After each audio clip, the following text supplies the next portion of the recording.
A young man once said something heartbreaking. "I'm over 20 years old. An angel never came to me, not once, and honestly, I could really use one." Maybe you've thought the same thing. Maybe you've been waiting for a sign from God, a voice from heaven, a miracle, a supernatural encounter that would finally tell you what to do. But what if the greatest mistake we make is assuming angels always arrive with wings?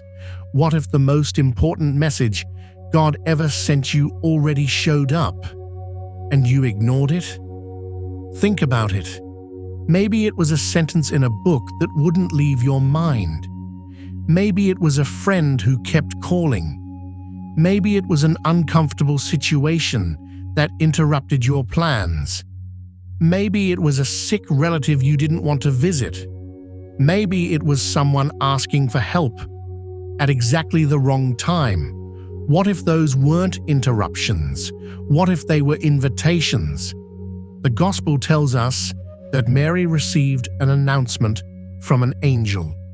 We often imagine a shining figure standing before her in dazzling light, but nobody knows exactly how it happened.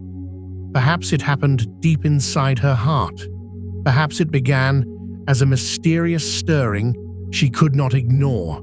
Perhaps it started with a question that refused to disappear. Because that is often how God speaks. Not through explosions, not through spectacle, but through love. And here's the strange thing about God's invitations. They rarely look exciting at first. When God calls us toward light, it often feels inconvenient. You planned to stay home. Someone needs your help. You wanted peace and comfort. A problem suddenly appears. You wanted to focus on yourself. Another person's suffering enters your life. And in that moment, you have a choice. You can remain in darkness, or you can step toward light. Most people think darkness means ignorance.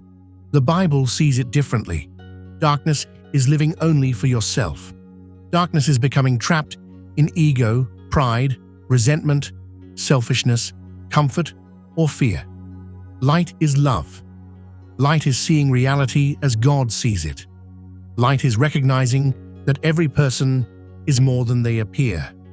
That difficult father, that frustrating coworker, that broken friend, that wounded spouse, they are not accidents, they are children of God. And here's the uncomfortable truth. Many of us believe we can see clearly, but our lives tell a different story. We keep crashing into the same walls, the same toxic relationships, the same mistakes, the same sins, the same fears, the same disappointments.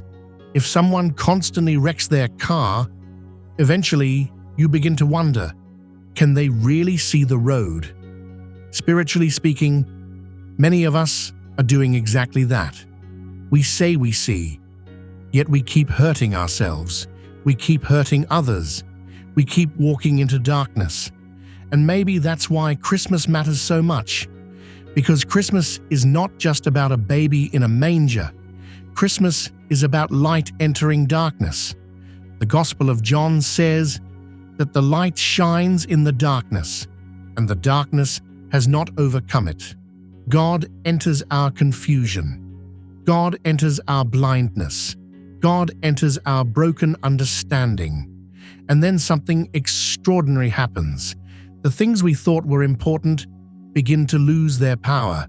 The things we ignored suddenly become treasures. The strong become weak.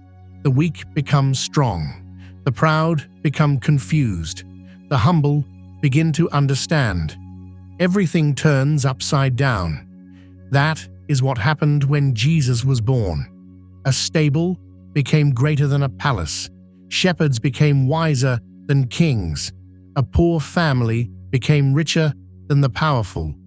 God flipped the entire world upside down, and He still does. Sometimes God's light enters your life, and nothing makes sense anymore. Your old priorities collapse. Your old plans fall apart. Your old identity begins to crack. and you think something is wrong.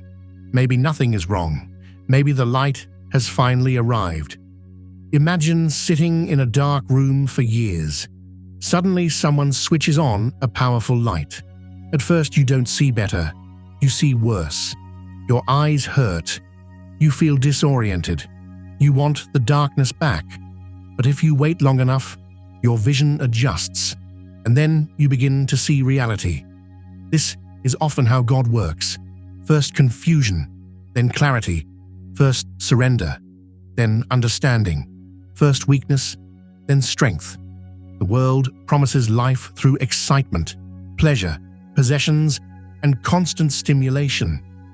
But those things never satisfy for long. They are temporary shocks of energy. God offers something different. Not a moment of excitement, a life filled with meaning. Not an escape from reality, a new way of seeing reality. So maybe the angel you're waiting for has already arrived. Maybe it was the person who challenged you. Maybe it was the crisis you didn't want. Maybe it was the opportunity to love when love felt inconvenient. Maybe God's light has been knocking at your door for years. The question isn't whether God is speaking. The question is whether you're willing to see. Because when you finally see through God's light, everything changes. And for the first time, you stop stumbling through the darkness and start walking home.